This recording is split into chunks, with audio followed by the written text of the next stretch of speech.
નમસ્કાર, આપ જોઈ રહ્યા છો નેશન પ્લસ ન્યૂઝ. હું છું આપની સાથે હેતલ વગર.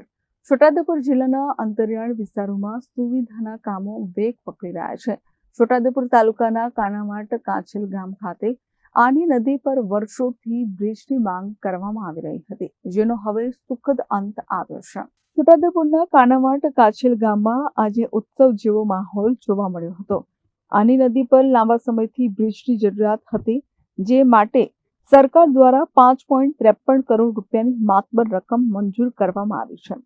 ધારાસભ્ય રાજેન્દ્રસિંહ રાઠવાએ આજે શાસ્ત્રોક્ત વિધિ સાથે આ કામનું ખાતમુહૂર્ત કર્યું હતું. આ પ્રસંગે તેમણે જણાવ્યું હતું કે છેવાડાના માનવી સુધી વિકાસ પહોંચાડવો એ સરકારની પ્રાથમિકતા છે. આ ખાતમુહૂર્ત પ્રસંગે જિલ્લા ભાજપ ઉપપ્રમુખ દિનેશ રાઠવા, કાળુ નાયકા તેમજ જિલ્લા મંત્રી વિલાસ રાઠવા ઉપસ્થિત રહ્યા હતા. આ ઉપરાંત તાલુકા ભાજપ પ્રમુખ રસિક રાઠવા અને પૂર્વ તાલુકા પંચાયત પ્રમુખ કલ્પનાબેન રાઠવા સહિતના આગેવાનોએ પણ હાજરી આપી હતી. બ્રિજનું કામ શરૂ થવાની જાહેરાત થતાં જ આસપાસના સરપંચો અને ગ્રામજનોએ હર્ષની લાગણી વ્યક્ત કરી હતી.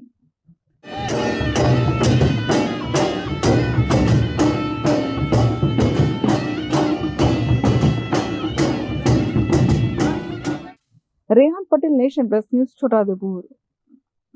સમાચારોના સતત અપડેટ મેળવવા માટે અમારી નેશન પ્લસ ન્યૂઝની યુટ્યુબ ચેનલને સબસ્ક્રાઇબ કરો, બેલ આઇકન દબાવો અને જોડાયેલા રહો ફેસબુક, ઇન્સ્ટાગ્રામ અને ટ્વિટર પર.